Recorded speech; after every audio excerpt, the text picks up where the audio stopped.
बिस्मिल्लाहिर्रहमानिर्रहीम अस्सलाम वालेकुम। मैं हूं Imran Azam, leadership growth strategist, creator goal framework, author 1% better every day और आपका करियर कोच।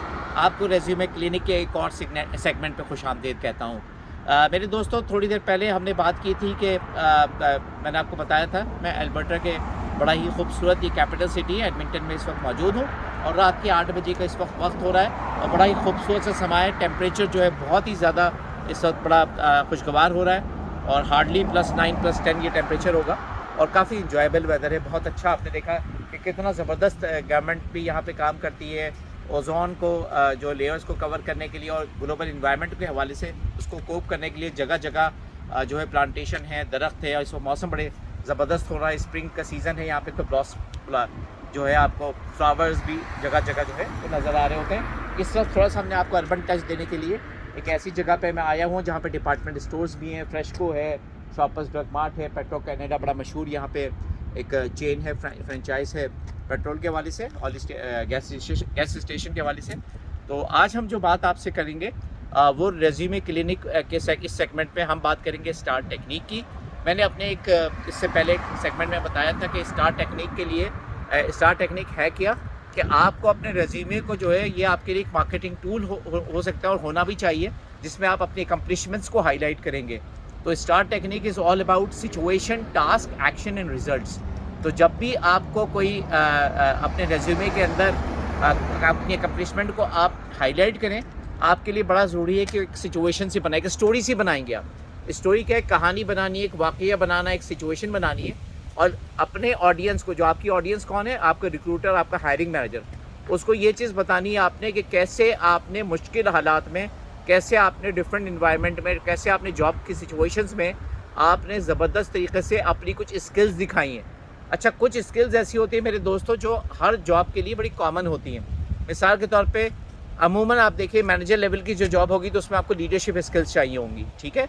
इसी तरीके से आपको जो है वो ऑर्गेनाइज होना बड़ा ज़रूरी है, आपकी टाइम मैनेजमेंट होना बड़ा ज़रूरी है, आप कैसे मल्टीपल प्रायोरिटीज़ को हैंडल करते हैं ये स्किल को बारे में आपका जानना ज़रूरी है। कॉन्फ्लिक्ट्स अगर हो जाते हैं तो कॉन्फ्लिक्ट को कैसे आप मैनेज करेंगे, तो ये सारी चीज़ें हैं जो आपने रिजल्ट्स को आप कैसे ड्राइव करेंगे, आप नेटवर्किंग कैसे करेंगे, कोलैबोरेटिव जब काम करते हैं आइसोलेशन में काम नहीं करते बल्कि हम रिलेशनशिप बिल्डिंग करते हैं, तो आपने इंटरनल स्टेक होल्डर्स के साथ भी आपने करनी है, एक्सटर्नल के साथ भी करनी है। तो ये सारा काम कैसे होगा उसको आपने एक सिचुएशन के अंदाज में पेश करना है कि आपने बताना है कि आपकी ऑर्गेनाइजेशन में सिचुएशन क्या थी।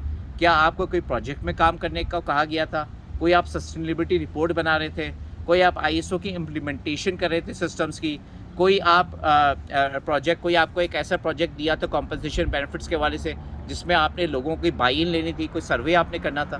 तो ये सारी चीज़ें आपकी सिचुएशन के अंदर आनी चाहिए। और T से आता है टास्क। टास्क मीन्स कि आपने एक्चुअल आपके पास प्रोजेक्ट ऑन हैंड किया था और उस प्रोजेक्ट को आपने बताना है, ठीक है। और याद रहे कि कोई ना कोई स्किल अपनी इसके अंदर शामिल करनी, 2-3 स्किल्स आपने दिखाएं कि कौन कौन सी स्किल्स आपने इसके अंदर जो है वो अपनी यूटिलाइज़ की हैं। तो फॉर एग्ज़ाम्पल अगर आपने ऑर्गेनाइजेशन के अंदर एक सस्टेनेबिलिटी रिपोर्ट बनाई है या आपने कोई स्ट्रेटजिक प्लानिंग का प्रोजेक्ट किया है तो आपने बताना होगा कि आपकी ऑर्गेनाइजेशन में पहले सिचुएशन थी क्या, जब ये काम नहीं हुआ था इस प्रोजेक्ट में, जब आपने हाथ नहीं डाला था तो उस वक्त सिचुएशन क्या थी, उस वक्त करंट सिचुएशन क्या थी, क्या चैलेंजेस मैनेजमेंट को फेस आ रहे थे, उसको आपने जो है वो प्रोजेक्ट सिचुएशन में और टास्क में, सिचुएशन में आपने एक दफ़ा सिचुएशन जब बता दी, आपने प्रोजेक्ट बता दिए कि प्रोजेक्ट क्या है, यानी क्या वाक़या किस तरीके से हो रहा है, ऑर्गेनाइजेशन के चैलेंजेस क्या हैं, तो फिर आपने उस चैलेंजेस को ओवरकम करने के लिए प्रोजेक्ट बताना, यानी टास्क अपना बताना। इसको टास्क T से टास्क आपका आ जाएगा, यानी उसमें आप अपने प्रोजेक्ट को जो काम कर रहे हैं उसको आप एक्सप्लेन करेंगे। And A stands for action. जब आपने प्रोजेक्ट है तो जाहिर सी बात है इस प्रोजेक्ट को एग्जीक्यूट करने के लिए आपने कुछ डिलीवरेबल्स बनाए होंगे, आपको कुछ रिसोर्सेज चाहिए होंगे, आपको कुछ मैन पावर चाहिए होगा, आपको कुछ टाइम की रिसोर्स होंगी, आपकी कुछ स्किल्स यूटिलाइज हो रही होंगी, आपके कुछ टूल्स होंगे जैसे MS प्रोजेक्ट है और डिफरेंट तरह के आपके पास टूल्स हैं, उनके बारे में बताइए। और लास्ट जो है R स्टैंड्स फॉर रिजल्ट्स। जब ये सारा काम आपने किया, कोलैबोरेशन की, रिलेशनशिप बिल्डिंग की, क्रॉस फंक्शनल टीम में काम किया, नेटवर्किंग की, लोगों का बाई इन किया, जो चैलेंजेस आए उसको सही तरीके से समझा और उसको जो है वो जो जब काम करने में टीथिंग इश्यूज़ आए उसको आपने कैसे रिजॉल्व किया, तो एक कहानी सी आपने स्टोरी वीव करनी होगी इस सारे और उसमें अपनी स्किल्स बताइए कि कॉन्फ्लिक्ट मैनेजमेंट आपने इस्तेमाल की, नेगोशिएशन इस्तेमाल की, क्रिएटिव प्रॉब्लम सॉल्विंग की, रिजल्ट्स ड्रिवन थे आप, एडेप्टेबिलिटी आपने कैसी की, आपने किस तरीके से जो है वो लोगों को जो है वो उनका बाई इन कैसे लिया, आपने जो है वो रिजल्ट्स को ड्राइव करने के लिए क्या क्या जो है वो तदाबीर की। ये सारा काम आप जब कर लेंगे तो अल्टीमेटली आपकी स्टोरी याद है, ये 3 या 4 लाइनों में आपने लिखना है। कितने 2 या आपकी बुलेट्स इतने खूबसूरत हों कि 2 या 3 लाइन के अंदर, मैक्सिमम 3 to 4 लाइन्स में आप इसको समराइज़ कर लें। प्रैक्टिस आपको करनी पड़ेगी और आप बिल्कुल परेशान ना हो। स्पेशली जो हमारे इमिग्रेंट्स यहाँ पे आए हुए इंडिया से, श्रीलंका से, पाकिस्तान से, बांग्लादेश से, आपको बड़ी आसानी हो जाएगी क्योंकि आपको नॉर्थ अमेरिका में जॉब्स के लिए बड़ा ज़रूरी है कि स्टार टेक्निक आप अपनी रेज्यूमे में यूज़ करें। अपना बहुत ख्याल रखिएगा। मेरे चैनल इमरान आज़म कंसल्टिंग को ज़रूर सब्सक्राइब कराइए यूट्यूब में, और मेरी वेबसाइट imranazam.com को ज़रूर विज़िट कीजिएगा। अपना ख्याल रखिएगा। फ़ी अमान।